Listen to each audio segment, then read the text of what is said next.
Hello,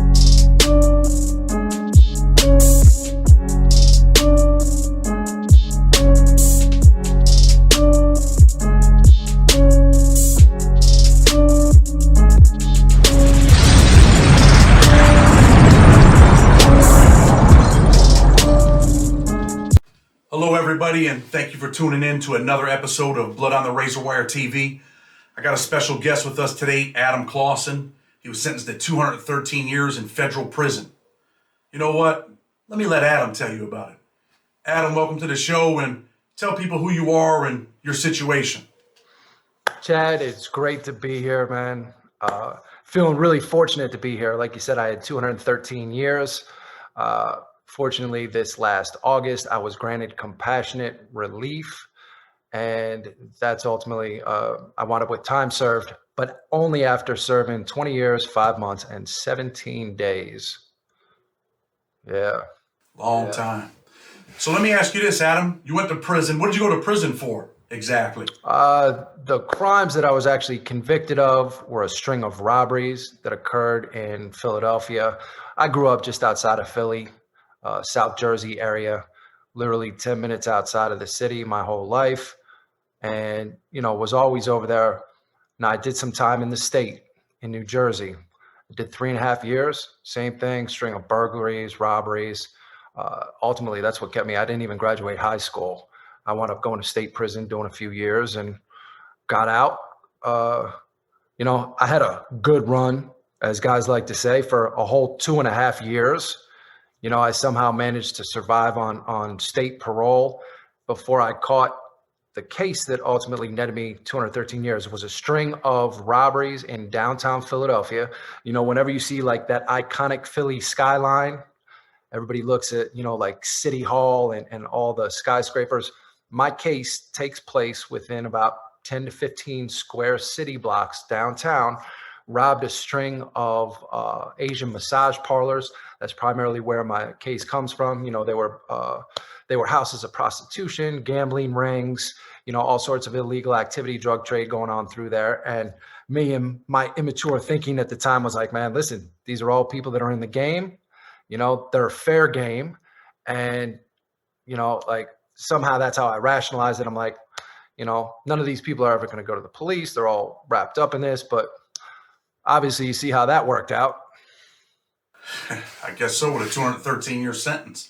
So I know you've been to various prisons, but you were also in a USP, right? United States Penitentiary. Yep. You were at Allenwood in Pennsylvania, correct? Correct.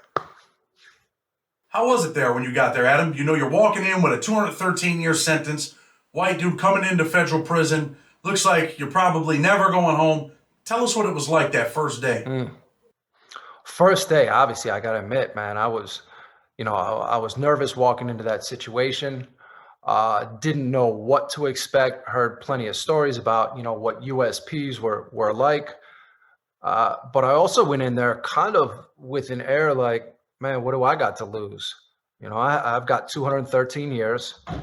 I had watched or read through all the case law. Like I knew, where things were at that time, that there was nothing, no recourse for me. So I come into this young guy, life sentence, knowing that I'm surrounded by other people, all got crazy sentences too, multiple homicides, whatever their cases might be.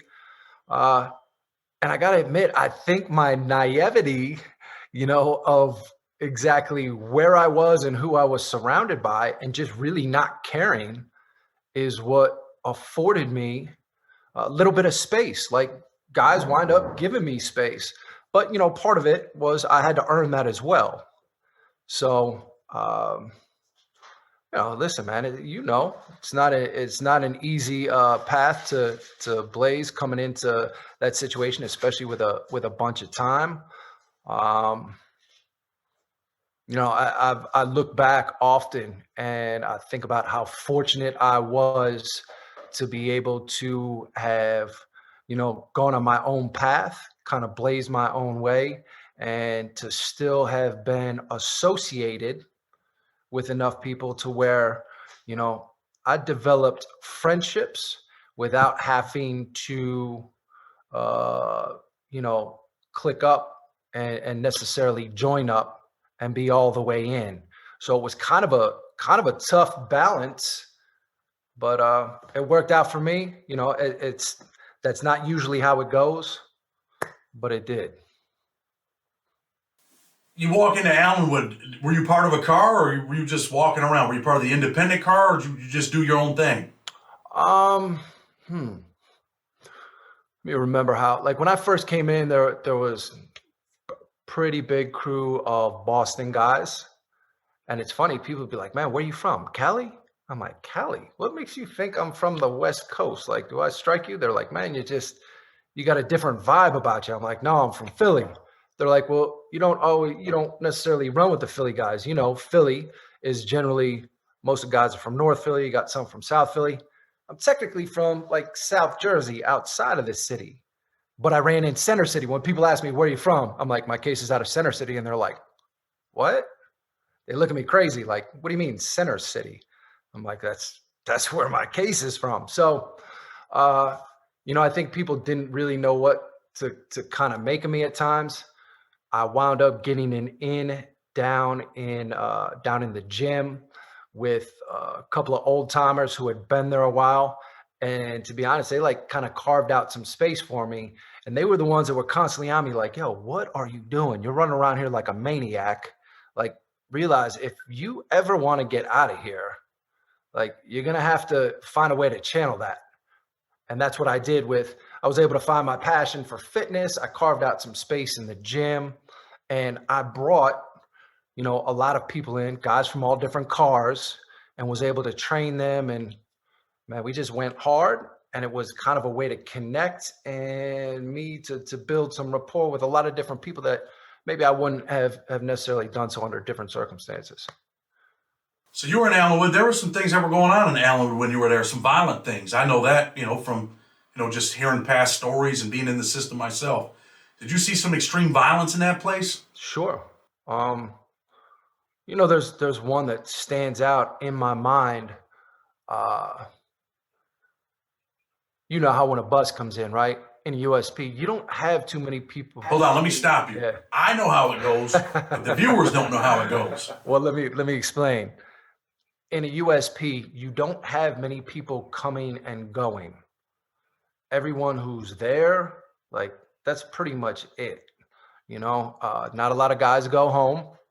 You see a handful of guys over the 9 years that I was there. Only a handful of guys, were able to walk out of there. Most leave on disciplinary transfer, and every once in a while, you get guys that step down to a lower security. So when a bus comes in, 2, 3 people at a time, like, all eyes are on them.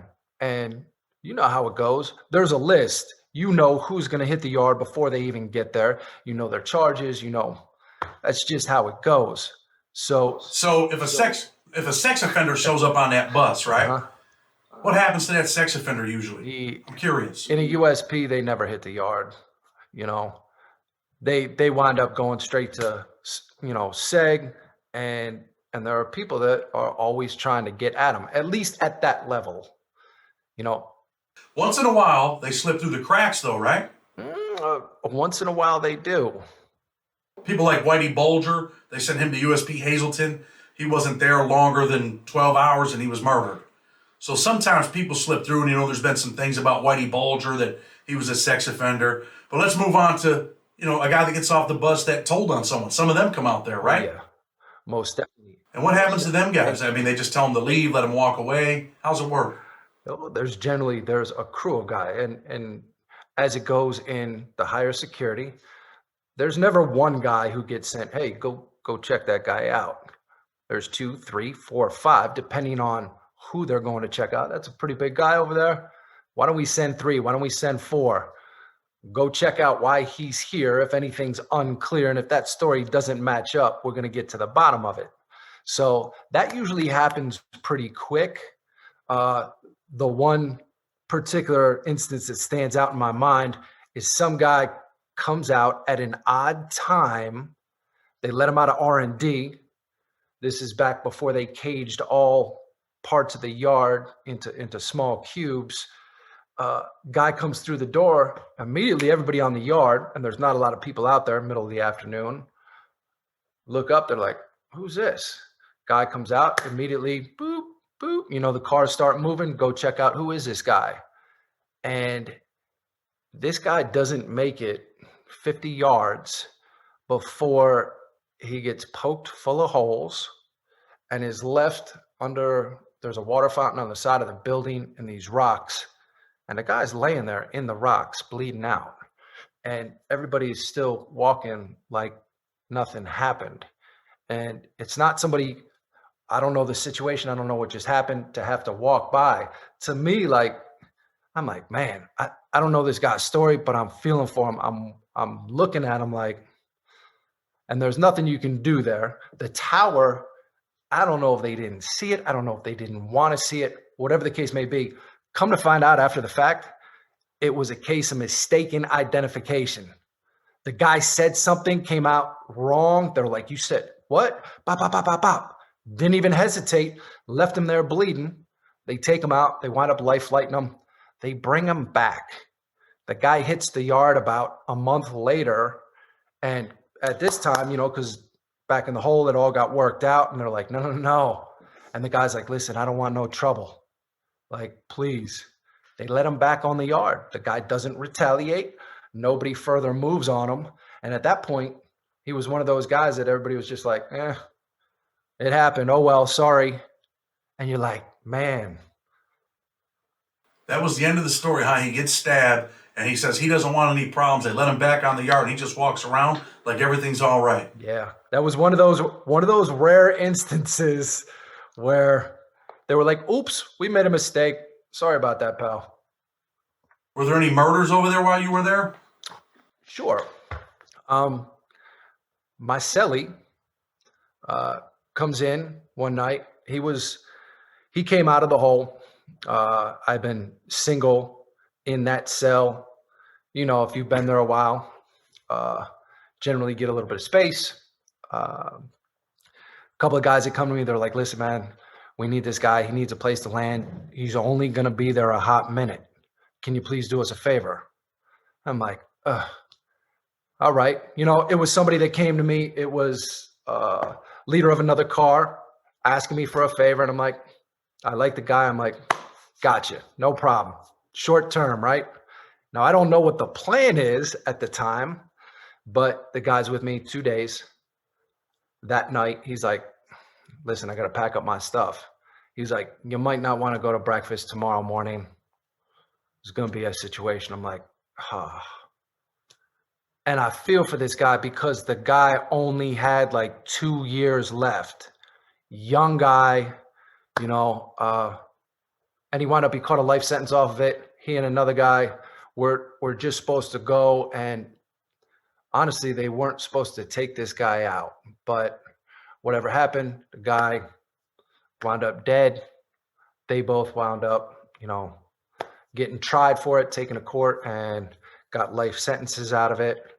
So this guy, he's got a couple of years left. He goes out. He's supposed to go on a mission. That's what we call missions in federal prison. Yep. He's supposed to go on a mission, hit this dude, but not kill him.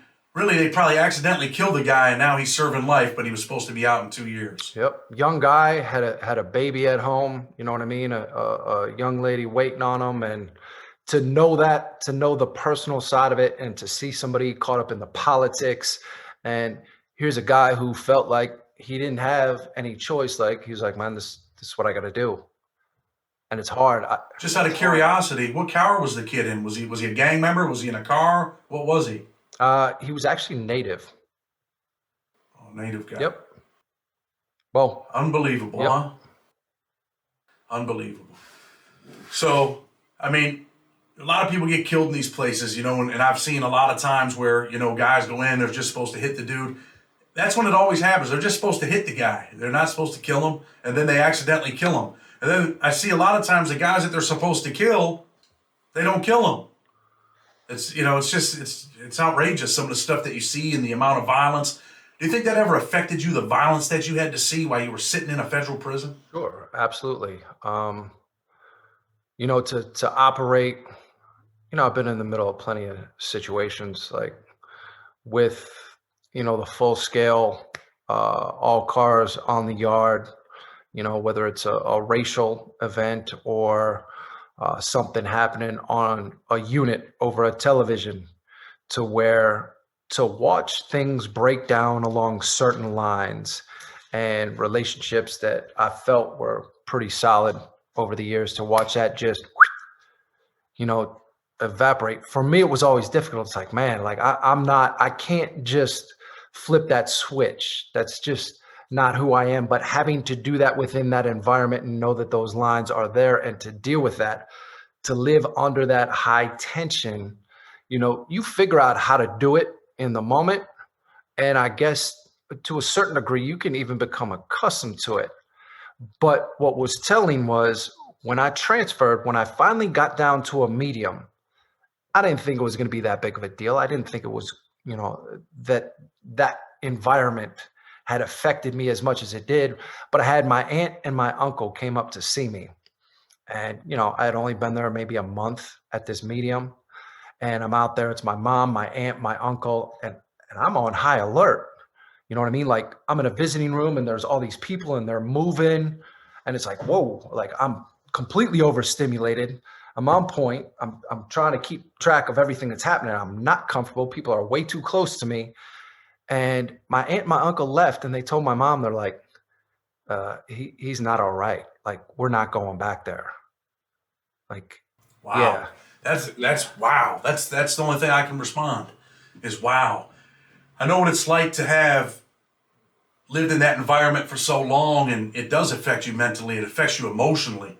And I did a video the other day about a guy that I had met that bit his fingers off and all kinds of stuff while he was in ADX for 15 years, John Powers. And you know something, Adam? I'm going to keep it real with you, man. I rewatched that video, man, and it affected me mentally and emotionally, man. It made me think about the times that I sat in the hole. I did a year in the hole. And, man, it broke me down, bro. I'm just going to be honest with you. It broke me down. So now, I know you're doing great things. You're out of prison. You ended up changing your life. You worked in the reentry education department. You're home. You're free. After spending all those years in that cell, man, when you walked out of prison, did it affect you mentally walking out and seeing this world? My release, like I had pictured it in my mind because there came a point where, like, I was convinced I'm gonna get out. If you don't believe it, no one else will, right? Exactly. And I saw it. I saw it very clearly. However, when it came down to that day when me actually walking out the door, it was not at all as I had envisioned because of the circumstances surrounding my release. The BOP did not want to let me go under those circumstances. And there was a lot of there was a lot of hostility. Like it was a bad situation where they basically got me to the front door, weren't talking to me, and were like, yeah, just wait for your ride. And I'm standing outside basically of the last metal detector, waiting for my wife to pull up out front so I can get in the car and leave. And there's all this anxiety and everything going on because of what had happened previously, knowing that walking out that front door and then getting pulled back in, you know what that feels like? It happened to me. I know. It happened to you just a couple weeks before I got out. So that's fresh in my mind. That's in my wife's mind. That's all we can think about. So that everything that I've been envisioning for years, like now all I can see is it being snatched away. So when she pulled up, I run out, we throw everything in the car and I want to embrace, and we're just like, we need to get out of here. And we got out there, we drove off the property, got out to the front, and we had talked about doing a quick video. We did a quick video at the front, but like I couldn't enjoy it. It should have been the most joyous day of my life. Like just, this is it. This is what we've been waiting for all these years. And it wasn't. It wasn't until we drove down the road, got into town, the town where she stayed for the last 10 years that I'd been there. She'd been staying in the little motel, going to all these little restaurants. Like there's not much in this town, right? And we stop at this place right on the street and they have these little plastic tables, like in the parking lot because it's COVID. So they've moved everything outside, and we stopped to get something to eat. And when I tell you, I stepped out of the car, and I've never been in an earthquake, but when they talk about the ground moving, that's what it felt like. And my wife will tell you, she's like, I thought you might be going down. Like, that's how shaky I was. The ground literally felt like it was moving beneath me. And I had to just stop and take a breath. And I'm like, man, is this real? Am I out? Like, after everything, after all those years in the USP, all these years, up here on this mountaintop fighting for my release, like, is this real? Am I really here? Are they going to pull me back? And for us to just sit down at that table, I don't even remember what I had, what that first meal was, right? And it wasn't even important. It was just to sit there and just take a couple breaths with the cars driving by and to see people. And I'm like, man, we did it. We made it. Like, that was the first breath that I actually took. And I've been out of prison an hour already. So let me say this, right? I know you're doing a bunch of stuff now, re-entry, you're helping people, you changed your life. What would you tell your younger self about your life of crime? Would you tell yourself, keep doing it, stop it, do it a different way, you can out-trick the police? What would you tell your younger self? Man, I wish I believed in myself back then the way that I do now, and all of the abilities that I have found within myself.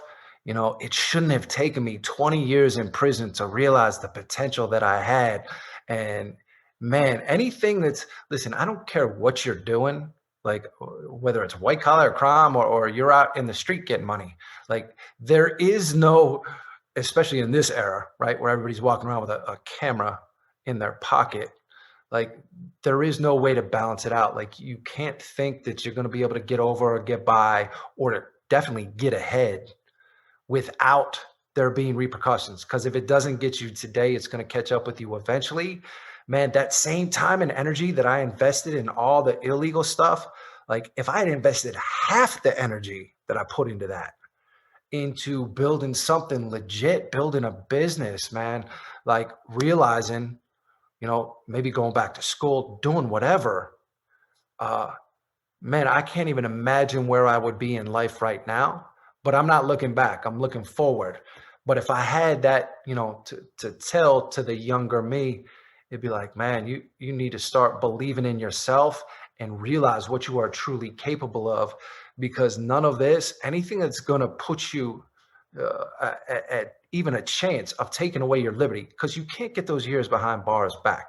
You can make the best of them while you're in there, but you're never going to get that time back. The time with my wife, with my family, the people that died, the people that, I never got a chance to say goodbye to.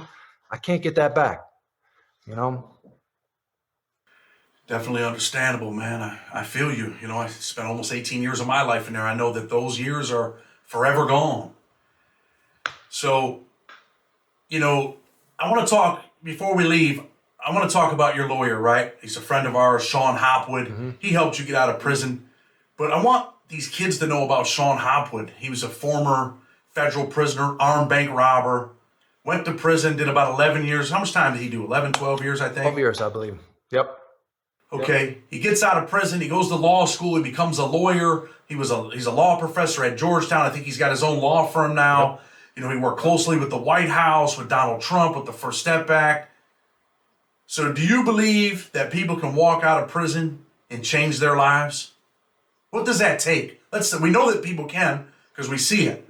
Yourself, myself, Brandon Sample, Sean Hopwood, we see it. But what do you have to do? Is it, again, believing in yourself? Well, I think for me, having, I made it my mission to study those individuals who I felt like achieved a different level of success. Sean being at the top of the list. My partner, John Ponder, who I work with at Hope for Prisoners out here, what is the most successful reentry organization in the country. He too got a pardon. Chef Jeff Henderson, Arthur Duncan, Tara Simmons, Marcus Bullock. You have all these people that are now, they're business owners, they're Glenn Martin, hugely successful, when I look at their success, especially when I was on the inside, to see what they achieved, I'm like, man, I want to know how they did it. And what I learned was that each of them found their own particular strengths. They found the means, whatever means they needed while they were inside, whether it was just getting some books, getting hooked up, connected with other people that could help them get the information that they needed. Like, I made it my mission to study their success, and I took it a step further. Like, I had no hesitation. I was constantly hitting people up. I'm like, boom, shoot this email here, shoot this email here. Let me see if I can connect and let these people know, listen, teach me. Teach me. I want to know. I want to know what you know. And I want to be connected to the people that you're connected with. Like, let me get on your wavelength because I want to be where you're at. And obviously that served me very well. Sean and I connected, developed a friendship long before he became my attorney. Same thing with John. John's a guy that I met in prison in USP Allenwood through my fitness classes. Chef Jeff is somebody that John connected me with. It's all this network that I was able to build with all these people because that's what I aspired to. And man, like what they've been. I'll tell you what. Go ahead. I was just gonna say what they've been able to give me. Like, I'm at a point now where my purpose is to make sure that I'm giving back and making sure that the opportunities that were made available to me, because I got to be honest, the things that I accomplished that are put on my record that got me out of prison never existed anywhere prior to then, nor since, because they've all been dismantled. And part of my mission is to make sure that those same opportunities are afforded to everybody, especially throughout the federal system. Because, people believe that the federal system, like, you guys have it so great in there. They feed you great. You get all opportunities, access to programs. You and I both know that that's not the reality. It's not even close. For me, Adam, what changed me was the fact that I walked out here and I realized how much I appreciated my freedom. The breath that I took when I first walked out of that gate, that first inhale of that air, it tasted different. It just tasted different to me. We're going to close. I'm going to tell people, man, hit that subscribe button. We bring it real. We bring it raw. We take you inside the penitentiary, but we also take you to the other side, redemption, saving kids from life imprisonment and premature death. Blood on the razor wire.